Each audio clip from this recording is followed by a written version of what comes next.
سلام کا جواب بیدار ہو کر دیں۔ السلام علیکم ورحمۃ اللہ وبرکاتہ۔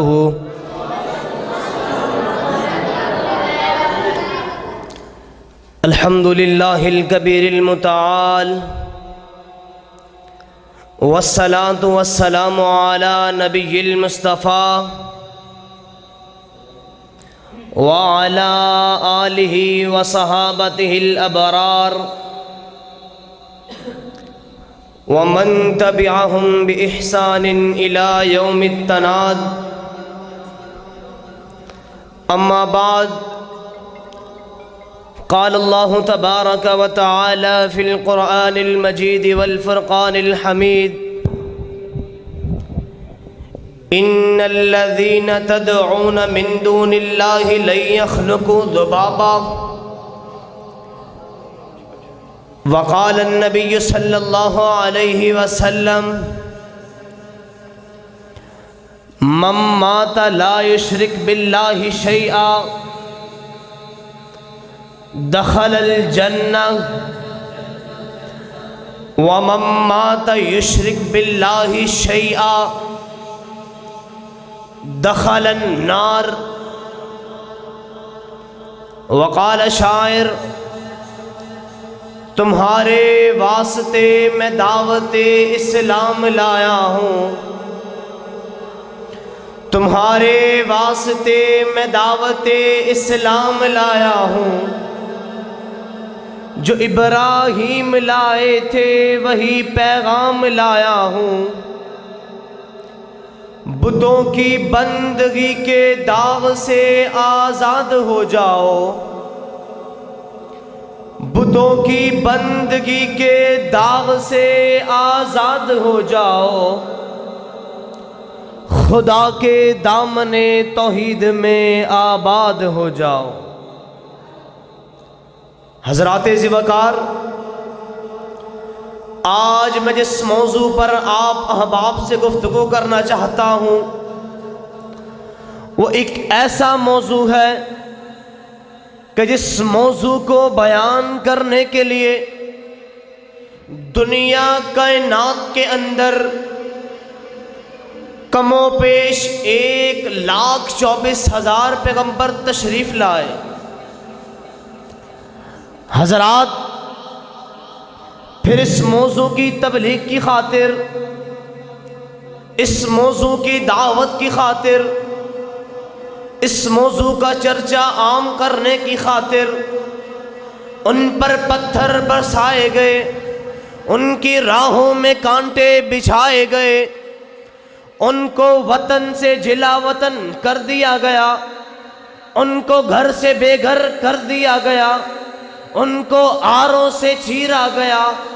حضرات، یہ جو پتھر برسائے گئے، یہ جو راہوں میں کانٹے بچھائے گئے، یہ نماز کی وجہ سے نہیں بچھائے گئے، یہ جو آروں سے چیرا گیا یہ خیرات کی وجہ سے نہیں چیرا گیا، یہ جو گھر سے بے گھر کر دیا گیا یہ فطرانے کی وجہ سے نہیں کیا گیا، بلکہ یہ جو پتھر برسائے گئے، یہ جو راہوں میں کانٹے بچھائے گئے، یہ جو ظلم ڈھائے گئے، یہ جو گھر سے بے گھر کر دیا گیا، یہ جو وطن سے جلا وطن کر دیا گیا، اس کی صرف اور صرف ایک وجہ تھی اور وہ وجہ توحید تھی۔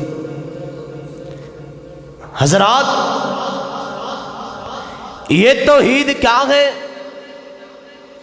ارے توحید تو اسلام کی جان ہے، اسی توحید کی وجہ سے زمین و آسمان ہے۔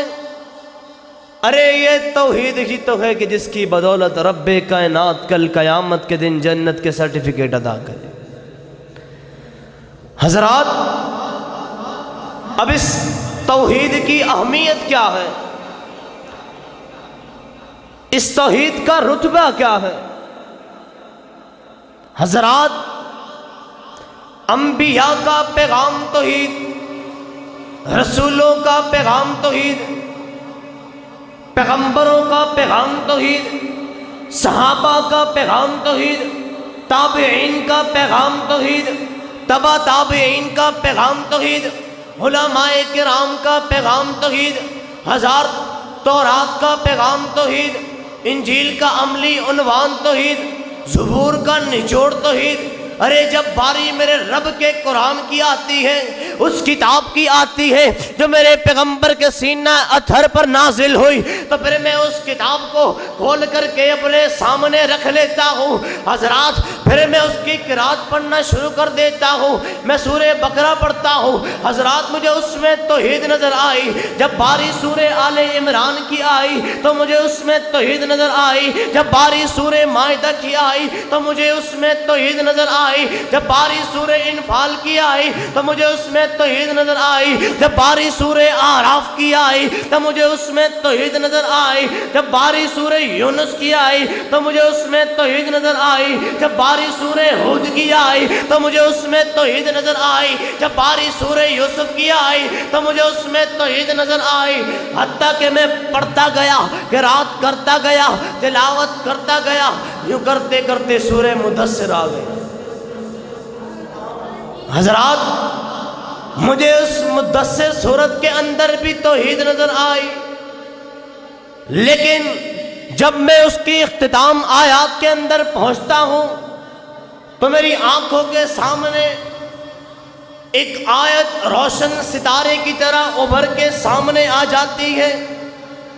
میں جیسے ہی وہ آیت پڑھتا ہوں مجھے پتا چل جاتا ہے کہ یہ مشرک، وہ گناہ کرنے والے جس قرآن کے بارے میں رب کے قرآن نے کہا ان اللہ لا یغفر ان یشرک بہ ویغفر ما دون ذلک لمن یشاء۔ ارے وہ گناہ کرنے والے جس کے بارے میں رب نے فرمایا کہ یہ جو شرک کرتے ہیں میں شرک کو معاف نہیں کروں گا، اس کے علاوہ جو مرضی گناہ کر کے آ جائے میں معاف کروں۔ ارے یہ گناہ کرنے والے، اللہ کے ساتھ اس کے غیر کا شریک ٹھہرانے والے، یہ گائے کا پیشاب پینے والے، یہ بتوں کو پوجنے والے، یہ مزاروں پہ جانے والے، ان کو سجدہ کرنے والے، ان سے التجائیں کرنے والے، ان سے دعائیں مانگنے والے، ان سے بگڑیاں بنانے والے، ان سے روزی کا سوال کرنے والے، اولاد کے بارے میں سوال کرنے والے، بارش کا سوال کرنے والے، ارے یہ مشرک ہم سے دور کیوں بھاگتے ہیں؟ جب میں وہ آیت پڑھتا ہوں تو مجھے سمجھ آتا ہے کہ یہ مشرک ہم سے دور کیوں بھاگتے ہیں، ہمیں ہتھکڑیاں کیوں پہنواتے ہیں، ہمیں جیلوں کی زینت کیوں بنواتے ہیں، ارے یہ ہم پر پرچے کیوں کرواتے ہیں، ہماری کانفرنسوں پہ پابندیاں کیوں لگواتے ہیں، ہمیں جیل کی زینت کیوں بناتے ہیں۔ جب میں وہ آیت پڑھتا ہوں مجھے ان تمام باتوں کا خلاصہ سمجھ آ جاتا ہے۔ حضرات وہ آیت کیا ہے؟ رب کے قرآن نے کہا کأنہم حمر مستنفرہ فرت من قسورہ۔ ارے جس طرح ایک گدھا شیر کے خوف سے، شیر کے ڈر سے، شیر کے غضب سے بھاگ جاتا ہے، اسی طرح یہ مشرک غیروں کو سجدے کرنے والا موحد کے ڈر سے بھاگ جاتا ہے،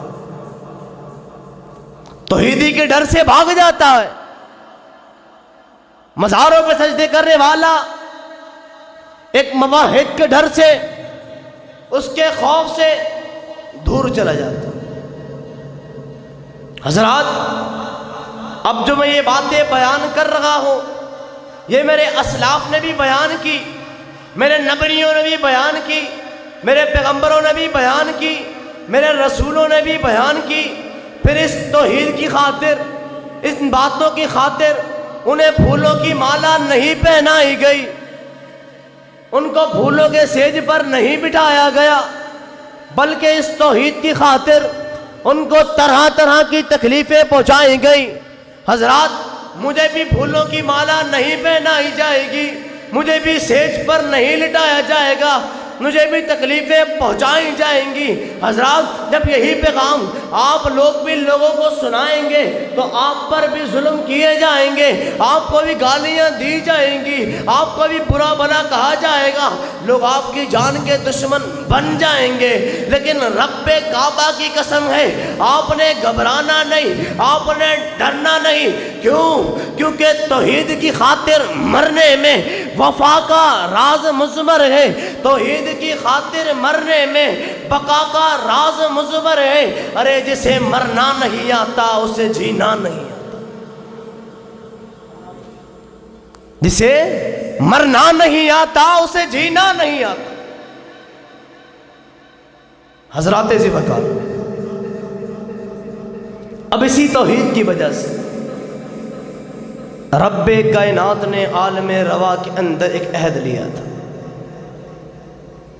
ایک وعدہ رب کائنات نے لوگوں سے لیا تھا۔ یہ وعدہ کن کن سے لیا گیا؟ یہ عہد کن کن سے لیا گیا؟ حضرات، عالم روا میں کون کون تھے؟ وہاں پر توحید کی دعوت کو قبول کرنے والے کون کون تھے؟ حضرات، وہاں پر مشرک بھی تھے، موحد بھی تھے، مسلمان بھی تھے، ہندوستانی بھی تھے، یہودی بھی تھے، عیسائی بھی تھے، ایرانی بھی تھے، افغانی بھی تھے، پاکستانی بھی تھے، جاپانی بھی تھے، بادشاہ بھی تھے، غلام بھی تھے، آقا بھی تھے، وزیر بھی تھے، ماتحت بھی تھے۔ ارے اس توحیدی کانفرنس میں کن کن کی روحیں تھی؟ وہ عہد کس کس سے لیا گیا؟ ارے وہاں پر کالے بھی تھے، گورے بھی تھے، موحد بھی تھے، مشرک بھی تھے، شاعر بھی تھے، خطیب بھی تھے، ادیب بھی تھے، محدثین بھی تھے، مفکرین بھی تھے، محدثین بھی تھے۔ ارے وہاں پر اولیاء کرام بھی تھے، ولی اللہ بھی تھے۔ اللہ رب العزت نے ان تمام لوگوں کو عالم روا میں جمع کر لیا، ان سے وعدہ لیا۔ ارے یہ وعدہ کیا تھا؟ رب نے ان لوگوں کو جمع کر لیا، ان کو جمع کرنے کے بعد کہا الست بربکم، اے لوگو کیا میں تمہارا رب نہیں؟ کیا میں تمہارا داتا نہیں؟ کیا میں تمہارا مشکل کشا نہیں؟ کیا میں تمہارا حاجت روا نہیں؟ تو ان تمام لوگوں نے یکسو ہو کر کہا، مل کر کہا قالو بلا، قالو بلا، اے رب تو ہی تو ہمارا حاجت روا ہے، تو ہی تو ہمارا مشکل کشا ہے، تو ہی تو بگڑیاں بنانے والا ہے، تو ہی تو اولاد دینے والا۔ لیکن اس وعدے کو آج کے لوگوں نے بھلا دیا،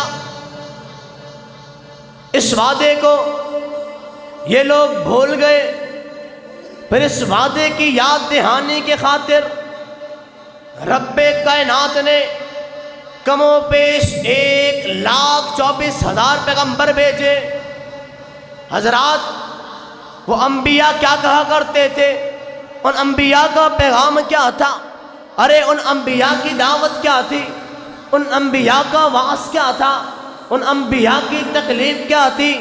حضرات، وہ بھی یہی کہا کرتے تھے کہ اللہ احد ہے، وہی صمد ہے، لم یلد ولم یولد ہے، ولم یکن لہ کفوا احد ہے، فعال لما یرید ہے۔ حضرات، وہ بھی یہی کہا کرتے تھے کہ ان اللہ علی کل شیء قدیر ہے، سمیع بصیر ہے، غفور الودود ہے، ذو العرش المجید ہے، فعال لما یرید ہے۔ اور الحمدللہ آج ہم بھی یہی کہا کرتے ہیں، ہم بھی اسی چیز کی دعوت دیتے ہیں کہ ہمارا رب ایک ہے، وہی داتا ہے، وہی داتا ہے، وہی مشکل کشا ہے، وہی حاجت روا ہے۔ ارے ہم اسی اللہ کو یکتا مانتے ہیں۔ رب کائنات نے جب انبیاء، رسول، پیغمبروں کو اس دنیا پر مبعوث کیا، ان کو ان کی شریعت عطا کی، دعوت ان کو ان کی عطا کی، ان کی تبلیغ کے بارے میں ان کو بتایا، ان تمام انبیاء کو بدلا، رسول بدلے، پیغمبر بدلے، نبی بدلے، لیکن نہ بدلی تو میرے رب کی توحید نہ بدلی۔ ارے جب باری آدم کی آئی تو اسے بھی کلمہ لا الہ الا اللہ ملا۔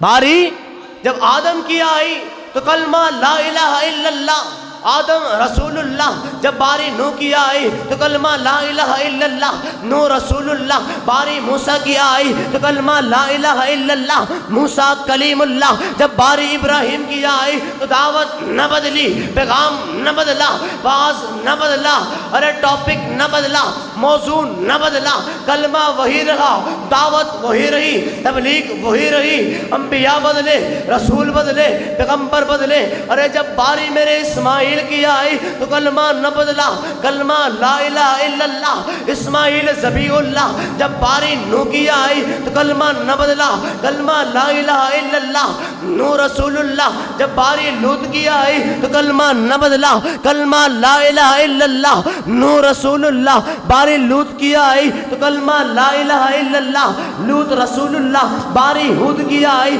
تو کلمہ نہ بدلا، کلمہ لا الہ الا اللہ، لوط رسول اللہ، باری یعقوب کی آئی تو کلمہ نہ بدلا، کلمہ لا الہ الا اللہ، یعقوب رسول اللہ، باری اسحاق کی آئی تو کلمہ نہ بدلا، کلمہ لا الہ الا اللہ، یعقوب رسول اللہ، باری یوسف کی آئی تو کلمہ نہ بدلا، کلمہ لا الہ الا اللہ، یوسف رسول اللہ، باری عیسیٰ کی آئی تو کلمہ نہ بدلا، دعوت نہ بدلی، موضوع نہ بدلا، کلمہ لا الہ الا اللہ، عیسیٰ روح اللہ، باری جب میرے محمد کی آئی تو تب بھی کلمہ نہ بدلا، واز نہ بدلا، دعوت نہ بدلی، تبلیغ نہ بدلی، موضوع نہ بدلا، کلمہ وہی رہا، کلمہ لا الہ الا اللہ محمد رسول اللہ۔ لیکن آج کے لوگ کلمے کو بھی مانتے ہیں، رسولوں کو بھی مانتے ہیں، پیغمبروں کو بھی مانتے ہیں، لیکن اس کے باوجود رب کائنات کی ذات کے ساتھ شرک کرتے ہیں۔ ارے عبادت رب کی بھی کرتے ہیں، سجدے مزاروں پہ بھی کرتے ہیں، قربانی رب کے راہ میں بھی کرتے ہیں، نظر و نیاز پیر فقیروں کو بھی چڑھاتے ہیں۔ حضرات، جب ہم اس طرح کی خالص باتیں لوگوں کو بتلاتے ہیں تو لوگ کہتے ہیں کہ یہ ہماری بزرگوں کی تعظیم نہیں کرتے، ہمارے بزرگوں کی عزت نہیں کرتے، ہماری باتوں کو تسلیم نہیں کرتے۔ ارے لوگوں، تمہاری باتوں کو کس طرح تسلیم کر لیں، تمہاری باتوں کو کس طرح مان لیں، ان پر کس طرح یقین کر لیں؟ ارے وہ باتیں جن کی کوئی بنیاد نہیں، وہ باتیں جن کی کوئی دلیل نہیں، وہ باتیں جن کی کوئی نص نہیں، اور یہ منوانا کیا چاہتے ہیں؟ یہ کہنا کیا چاہتے ہیں کہ ہماری باتوں کو مانو؟ ارے وہ باتیں کیا، یہ منوانا کیا چاہتے ہیں؟ تسلیم کیا کروانا چاہتے ہیں؟ ارے کہتے ہیں کہ پیر عبد القادر جیلانی نے اسرائیل کے ہاتھوں سے روحوں کی تھیلی کو چھین کر کے جن جن کی روحیں اس تھیلی میں موجود تھی ان تمام لوگوں کو زندہ کر دیا۔ ارے یہ منوانا کا چاہتے ہیں، کہتے ہیں کہ رابعہ بصری کے استقبال کے لیے کعبہ 13 میل چل کر آیا۔ ارے یہ منوانا کا چاہتے ہیں، کہتے ہیں کہ بابا فرید 12 سال کنویں میں الٹا لٹکا رہا۔ ارے لوگوں، یہ جو تم باتیں منوانا چاہتے ہو، ان کی دلیل کیا ہے؟ ان کا ایویڈنس کیا ہے؟ ان کا پروف کیا ہے؟ ان کی نص کہاں پر ہے؟ ان کی دلیل کہاں پر ہے؟ ارے اگر انہی طرح بغیر دلیل کی باتوں کو منوانا چاہتے ہو تو ہم اعلان کرتے ہیں کہ ہم ان بے بنیاد باتوں کو، ان نص کے بغیر باتوں کو نہیں مانتے، نہیں مانتے، نہیں مانتے، نہیں مانتے۔ ارے ہمیں منوانا چاہتے ہو تو دلیل لاؤ۔ آتونی شیئم من کتاب اللہ و سنتی رسول اللہ۔ ارے اگر مجھ غازی کو منوانا چاہتے ہو تو دلیل لاؤ۔